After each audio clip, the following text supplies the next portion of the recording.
नमस्कार प्रणाम दोस्तों। मैं आज एक सोरठी भजन गीत गाने जा रही हूँ। आप लोगों को अच्छा लगे तो लाइक एवं सब्सक्राइब शेयर ज़रूर करें और कमेंट में बताएं कि हमारा गीत आपको कैसा लगा। अपने वो शरमाए मैं घर कूटे, 60 धानावा अरे कूटे 60 धानावा हो। अरे रहसी के गोबिना भूसिया टार लहो राम, रहसी के गोबिना भूसिया टार लहो राम। अपने वो सरवाए मैं घर झारे, लंबी के सिया अरे झारे लंबी के सिया हो। अरे रहसी के गोबिना चोटिया गाछ लहो राम, रहसी के गोबिना चोटिया गाछ लहो राम। सखिया सलहरी मिली डोली बैठवली अरे डोली बैठवली हो। कि राम रे गोबिना धरेला डोलिया बासन हो राम, गोबिना धरेला डोलिया बासन हो राम। छोड़ा छोड़ा गोबिना रे मोरा डोली बसवा अरे मोरा डोली बसवा हो। छवही माहिनवा ससुरार बिहो राम, छवही माहिनवा ससुरार बिहो राम। छवही महिनवाय गोबिना बीत हु नदी हले अरे बीत हु नदी हले हो। गोबिना धरेला जोगिया भेसन हो राम, गोबिना धरेला जोगिया भेसन हो राम।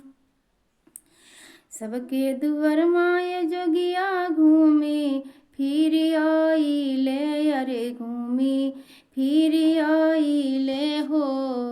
हमारी दुआर धुइया मावेला हो राम, हमारी दुआर धुइया मावेला हो राम।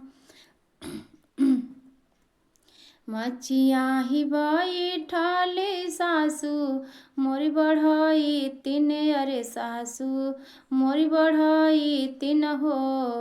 जोगिया के भिछवा डालिया वहु हो राम, जोगिया के भिछवा डालया वहु हो राम।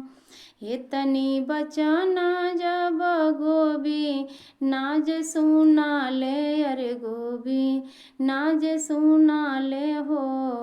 अम्मा से अरज जे कर लहो राम, अम्मा से अरज जे कर लहो राम।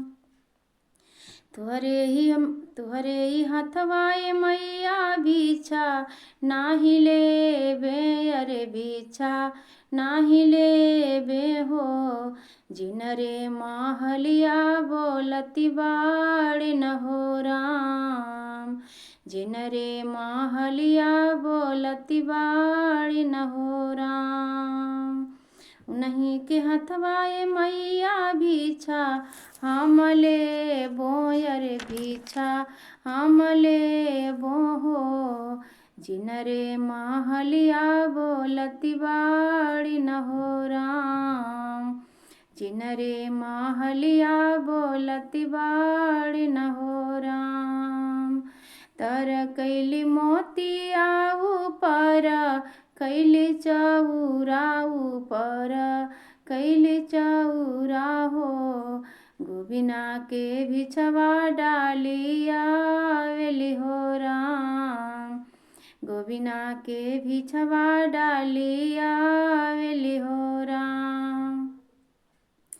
इतनी बचना जब सा सूज देखली अरे सा सूज सुनाली हो। बहुअर से अरज सुनावेली हो राम। बहुअर से अरज सुनावेली हो राम। किया तुअर बहू अरे भाई से भतीजावा, अरे भाई से भतीजावा हो। किया तुअरे नाने का मिलनुआ बड़े हो राम। किया तुहरे नाने के मिलनुआ बड़े हो राम। नहीं मोरे आमा अरे भाई से भतीजावा, अरे भाई से भतीजावा हो। नाही हमरे नाने का मिलनुआ बड़े हो राम। नाही हमरे नाने का मिलनुआ बड़े हो राम। गोबिना के सथवा हम गई या चरवली, अरे गई या चरवली हो। ये हमरे नाने का मिलनुआ बड़े हो राम। ये हमरे नाने का मिलनुआ बड़े हो राम।